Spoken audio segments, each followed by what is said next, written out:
या लोकांसाठी मध्यस्थी कर। शेवटी दया आणि शेवटी मध्यस्थी करायला देवाने कोणाचा वापर केला?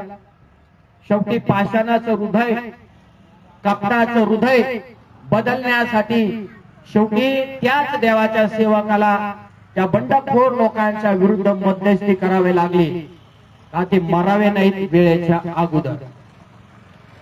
आज आध्यात्मिक जीवनामध्ये तुम्ही मरावा नाही, लक्ष द्या।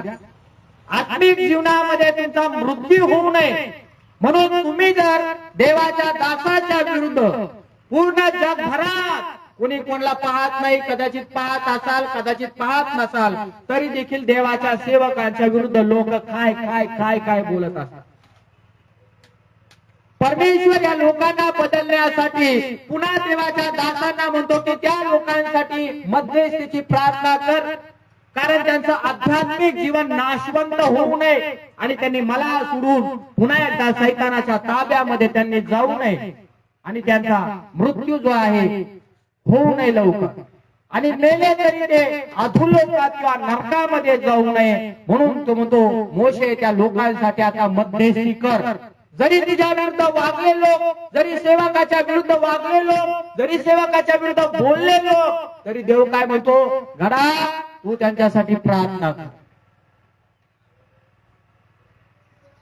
त्यांना चिन्ह देतो मी, थांब, तू घाबरू नको, मी तुझ्या बरोबर आहे, मी मोशे बरोबर आहे, मी आरोना बरोबर आहे, मी निवडलेल्या पात्रांच्या बरोबर आज उभा आहे।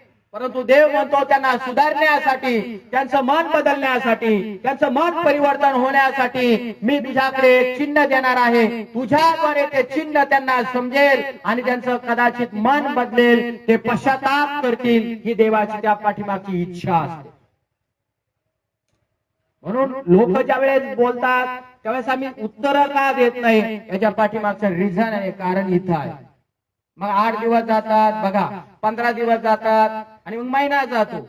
देव जे विरोधात लोक उभे राहतात ना, त्यांना काही ना काही घरामध्ये, कुटुंबामध्ये, फॅमिलीमध्ये काही ना काही जे विरोध वागतात त्यांना बरोबर देव धडा शिकवतो।